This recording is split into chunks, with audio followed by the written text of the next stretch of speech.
Le fait d'exposer comme ça sa vie et y compris ses galères, vous en avez effectivement qui vous témoignent de beaucoup de choses, de beaucoup de sympathie, beaucoup de compassion, etc. Puis vous en avez qui sautent dessus pour vous critiquer.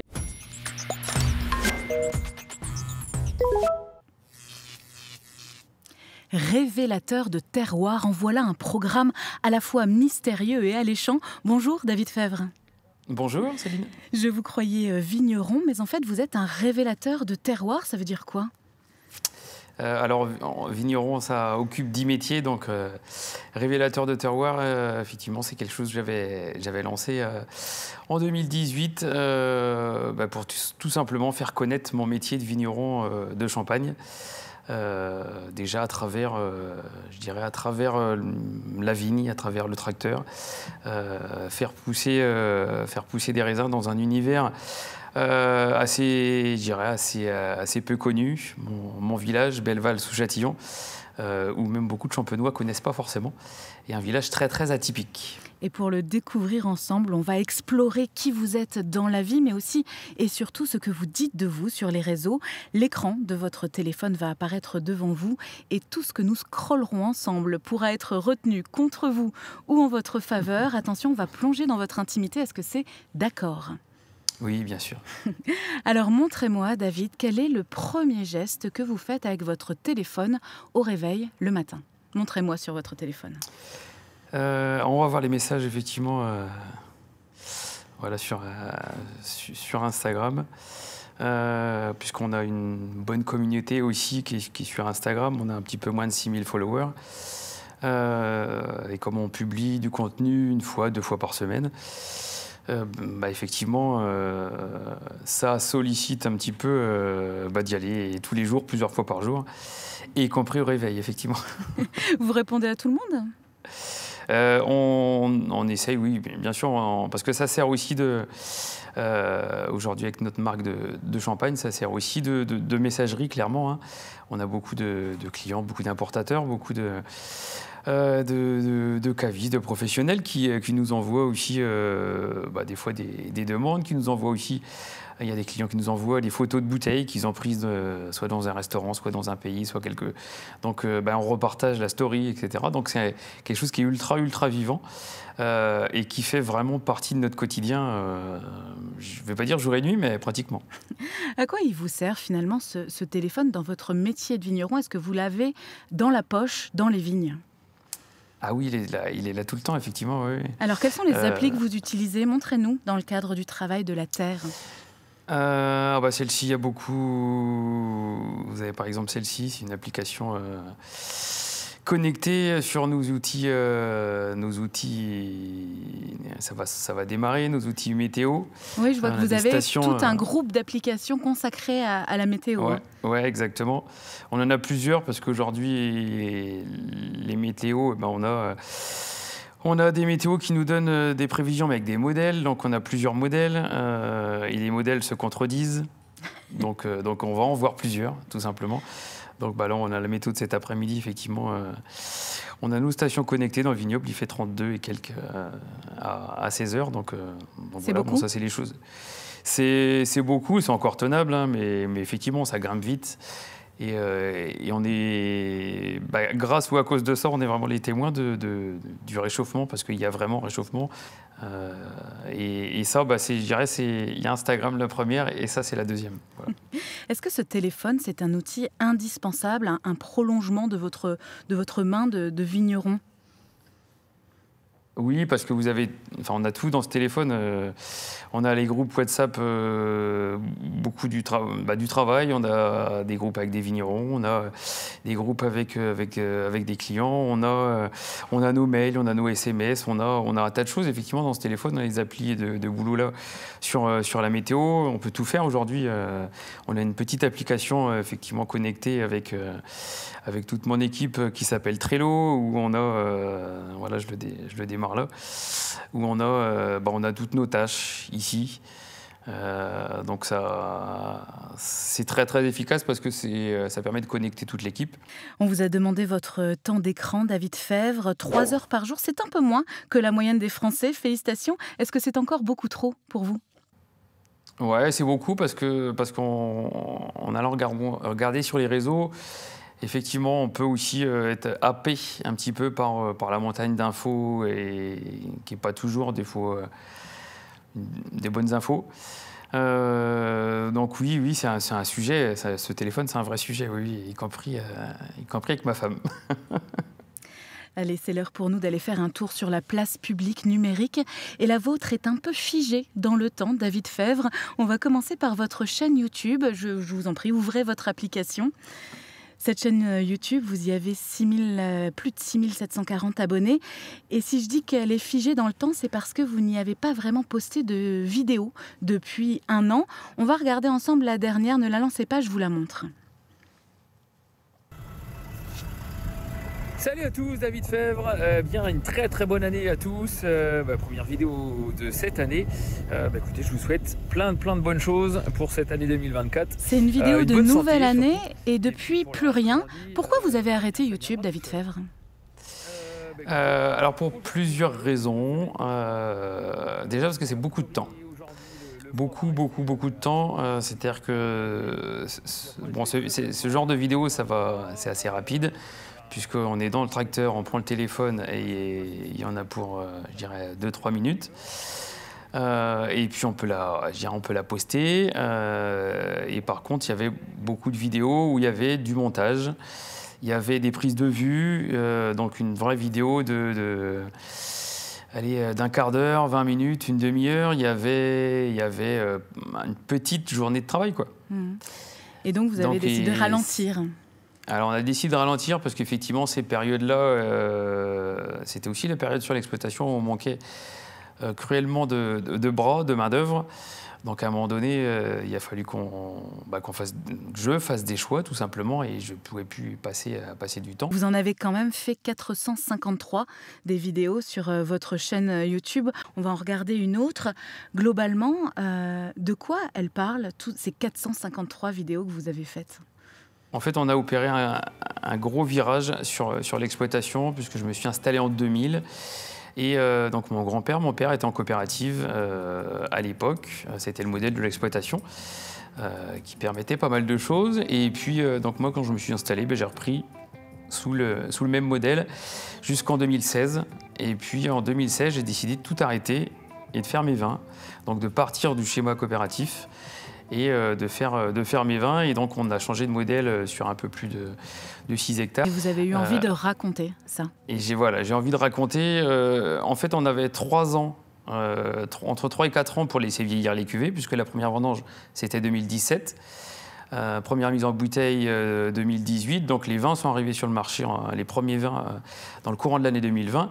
Mais du coup, on avait 3 ans, je dirais, pour meubler un petit peu ce projet, mais le meubler d'une façon efficace, c'est-à-dire de faire découvrir le métier de l'intérieur et de faire découvrir ma façon de travailler, que ce soit dans les vignes ou que ce soit là, dans ce qu'on est en train de voir dans la cuverie. Voilà. Il y a plus d'1 million de vues cumulées sur ces vidéos. Parmi les plus populaires, on trouve notamment les sujets les plus pointus ou les plus techniques. Cette vidéo, par exemple, qu'on va regarder ensemble, parle de l'installation de piquets de bois. Regardez. Alors, il y a toujours un petit générique. Ça, c'est l'ancien, effectivement. Ouais. Installation de piquets de bois, comme ça peut paraître très pointu, très technique. Pourquoi elle marche, cette vidéo ? Alors, je pense que sur YouTube, ça fait aussi partie des thèmes qui sont recherchés, sans doute. À partir du moment où quelqu'un a dû taper piquet de bois ou enfonce-pieux, ou ces petites choses-là, et ça permet de rentrer dans un algorithme. Donc aujourd'hui, la chaîne, effectivement, il y avait un peu plus de 400 vidéos, mais il n'y a pas énormément de vues non plus par rapport à ce que peut faire un public d'agriculteurs. Mais la viticulture en Champagne, on va dire que sur la plateforme YouTube, c'est tout petit. Donc là, c'est un sujet un petit peu plus générique, en fait. D'accord. C'est un monde méconnu que celui du champagne et de la Champagne et de ceux et celles qui le fabriquent ? c'est ce qui m'a poussé effectivement aussi. On avait envie de raconter l'histoire de ce qui se passait sur mon village et dans mon domaine de vigneron, mais le métier de viticulteur, le métier de viticulteur en Champagne, et la Champagne, il faut l'expliquer, mais ça s'explique depuis ce qu'on voit là. C'est-à-dire que là, la parcelle où ils sont en train de travailler, eh bien, on en fait une seule cuvée, par exemple, parce qu'elle a des caractéristiques bien précises et on peut en faire une seule cuvée. Voilà. Donc il y a plein de choses très atypiques comme ça qui sont vraiment méconnues. Et justement, montrer la réalité du métier de vigneron, c'est aussi ça. Regardez, il avait énormément plu en 2023.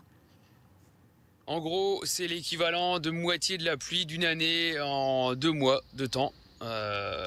Donc voilà, les ravages sont assez incroyables, dur à accepter, puisque la récolte est sans doute déjà partie, en tout cas moi, en ce qui me concerne, sans doute partie presque en totalité. Je vais une vous récolte montrer, perdue. Vous avez reçu beaucoup de soutien numérique aussi à ce moment-là ou pas? Il y a de tout. Alors effectivement, là, on le vit avec émotion, même encore maintenant. Oui, revoir cette vidéo, c'est compliqué. Ouais, c'est dur. C'est effectivement dans une vie de vigneron quelque chose qu'on n'imagine pas. De pas récolter, tout simplement. Et alors, il y a eu de tout, effectivement, et le fait d'exposer comme ça sa vie, et y compris ses galères, parce que ça en était une vraie. Vous en avez effectivement qui vous témoignent de beaucoup de choses, de beaucoup de sympathie, beaucoup de compassion, etc. Puis vous en avez qui sautent dessus pour vous critiquer et vous dire clairement tu as choisi de partir en viticulture bio, c'est bien fait, etc. Enfin, oui, mais ça fait partie des réseaux sociaux. À partir du moment où on fait le choix de partir sur... pour s'exposer de cette façon-là, ça fait aussi partie de la règle du jeu. Est-ce que partager à ce moment-là, ça vous a aidé à surmonter l'épreuve? Oui, parce que ça permet d'apprendre pas mal de choses. Ça permet de lâcher un peu aussi. Ça, c'est sûr. Et puis, ça permet de montrer quand même la vérité. Moi, je suis quelqu'un qui est comme ça. J'aime beaucoup les choses vraies. Et montrer ce qu'on vit vraiment de l'intérieur, ça me paraît logique. Vous avez reçu une notification, David? Live apéro ou apéro tout court? C'est quoi cette question? Ah ouais, c'est apéro tout court, là. Non, c'est apéro tout court. C'était quoi les live apéro? Montrez-nous si vous en retrouvez. Alors, ils sont dans les directs. Ah voilà, regardez-moi cette série de live apéro là qui viennent d'apparaître. Voilà, c'est ça. Vous pouvez en lancer un. On va lancer les tout premiers, allez. Tac. C'était quoi cette idée? En fait, c'était pendant le Covid, c'était compliqué. Hein. En fait, nos cuvées arrivaient sur le marché en 2020. Et quand vous avez des nouveaux produits comme ça et que vous ne pouvez pas aller sur le terrain l'expliquer, c'est hyper frustrant. Et on s'est dit, on va profiter de la chaîne YouTube pour, même à distance, essayer de faire découvrir un peu l'univers qu'on avait créé, l'univers de cuvée. Et du coup... le Covigne, donc. Ouais, c'est ça, c'est Covigne, ouais. Et du coup, on avait sollicité du monde avant, on avait essayé d'envoyer des échantillons. Et du coup, on faisait la dégustation directe et on commentait les vins et on expliquait les vins. C'était la déclinaison de l'apéro Covid version vigneron. Ouais, et on avait essayé de trouver des thèmes. Je voulais à quelle température servir le champagne, etc. Donc ouais, c'était... Et puis, David Fèvre, il y a un an, vous avez donc levé le pied sur YouTube, tout en restant présent sur les réseaux et notamment sur Instagram. Je vais vous laisser ouvrir votre application Instagram. Vous y avez 5949 followers. Je vous laisse aller dans vos publications, vos vidéos. Qu'est-ce qu'on y trouve sur cette page Instagram ? On y trouve un petit peu de tout. On essaye d'axer aujourd'hui à bien expliquer ce que sont nos produits. Il y en a une ici, c'est une cuvée parcellaire qui s'appelle le Montpinçon. C'est un îlot de parcelle très très atypique, qui est un peu différent des autres parcelles de Belleval. Le terroir encore à mettre en valeur. Voilà, c'est ça. Moi, l'idée, je n'ai des vignes que sur un seul village, Belleval, sous Châtillon, dans la commune de la vallée de la Marne, rive droite. Et ce petit village, il fait 75 hectares de vignes. Et nous, on a toutes nos vignes uniquement sur ce village. Donc, les parcelles sont à 1,5 km², donc c'est assez petit. Et du coup, on arrive quand même à en retirer des spécificités. Il y a certaines parcelles qui méritent d'être assemblées entre elles. Et puis, il y a certaines parcelles qui méritent, elles, de s'épanouir toutes seules.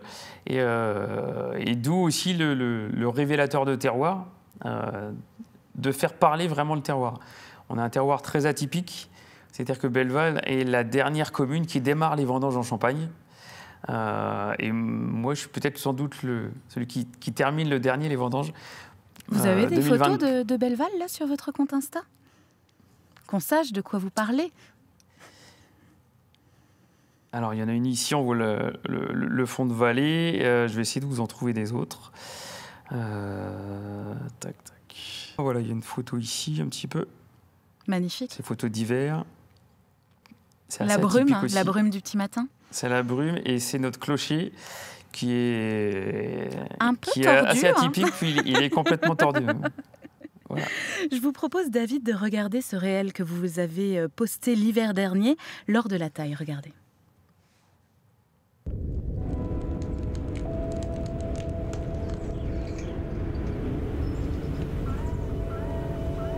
Celle-là, il fait celle-là.